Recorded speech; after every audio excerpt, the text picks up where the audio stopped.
Harry and Meghan Markle's surrogacy scandal has entered the mainstream media domain. It sounds fake. What if one of the most celebrated royal births wasn't what we were told? It's just so disgusting. For years, Meghan Markle and Prince Harry have painted the story of Archie's birth as a tale of privacy, secrecy, and defiance against the palace. People think her kids are fake. They think they're AI. But now voices are rising, loud, determined, and armed with receipts. It was a dreadful thing to do, and actually completely wrong. That suggests something far darker might have been happening behind those hospital doors. Take a listen. This scandal comes as no surprise. Speculation about the children has been simmering for years. And at the center of it all is Candace Owens. I was instantly enraged from this 10-second clip. It just annoyed me. Who's calling out what she believes are glaring contradictions in Meghan's pregnancy story? Does it make you sound like a better mom? It makes you sound really kind of into yourself in a way. Contradictions so wild they've left medical professionals and royal insiders shaking their heads.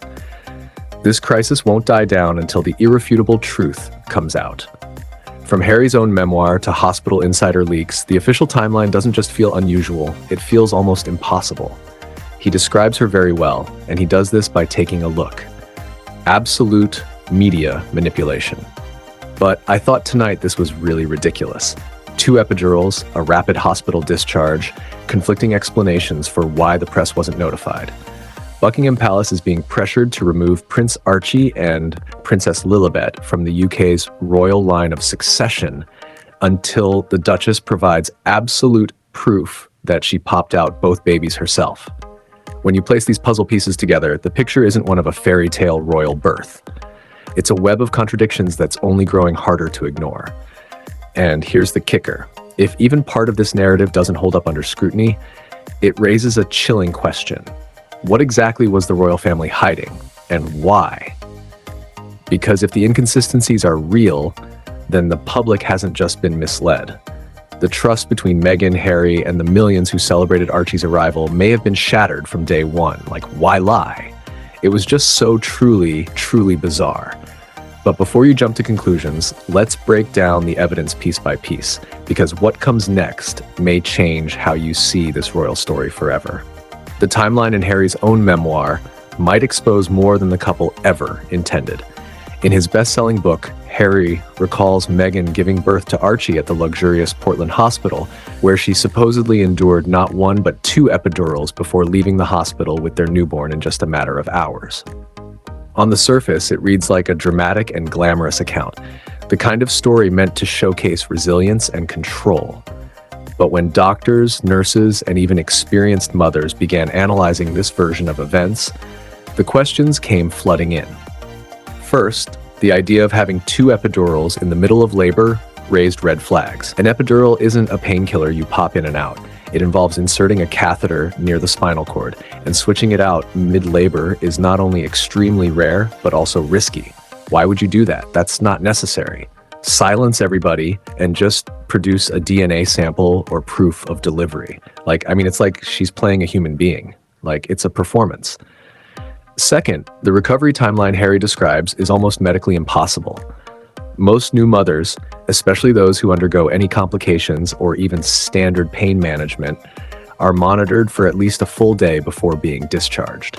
Yet Harry claims Meghan was at home, settled, and resting with Archie within 2 hours. And here's where it gets even stranger. Portland Hospital is located in central London, while their home in Frogmore Cottage is a lengthy drive away. Between discharge paperwork, newborn checks, pain recovery, and the commute, the math just doesn't add up. Even under the best-case scenario, the timeline feels rushed, glossed over, and suspiciously convenient. Which begs the question, why tell a story that medical professionals say doesn't line up with reality?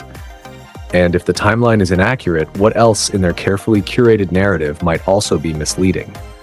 Because as odd as this account already seems, the contradictions only deepen when we start looking at how the palace itself handled Archie's birth. It bothers me first because it's a lie. She's not in the hospital trying to induce labor by twerking. The hospital will not give you a bed because you're trying to induce labor. You are not allowed to. If Harry's timeline raised eyebrows, Meghan's handling of the press lit the fuse. Traditionally, when a royal baby is born, there's a strict and symbolic protocol. The Queen is informed first, an official announcement is prepared, and the press is notified almost immediately to share the news with the public. But when Archie arrived, those rules seemed to vanish. Meghan herself gave not one, not two, but three different explanations for why the press wasn't alerted in the usual way. In one version, she suggested it was to protect her privacy. In another, she claimed it was due to complications during the birth. And in yet another account, the story shifted again, raising the question, if the truth was simple, why so many different versions? Even royal reporters, who are normally sympathetic to the palace, admitted confusion over the timeline. Some journalists were told Archie had already been born hours before the announcement, while others received conflicting messages that the Duchess was in labor when in fact she wasn't. This kind of chaos doesn't just break protocol. It undermines the credibility of the institution itself. And remember, palace protection officers and staff follow rules to the letter. Deviations like this don't just happen by accident. The secrecy and contradictions didn't just fuel curiosity, they sparked suspicion. Put up a camera, fixate it, and then both of you start twerking, because in her mind, she was thinking, I'm going to release this later in a Netflix doc, or release it later to show people how relatable I am. Otherwise, you can have a cute moment with your husband without recording it. Like, why? Why would you record this for any reason? Why would you record this in the hospital? Was this confusion a deliberate attempt to hide the real circumstances of Archie's birth? Because as unusual as the press situation was, it's nothing compared to what we uncover when we examine Portland Hospital itself.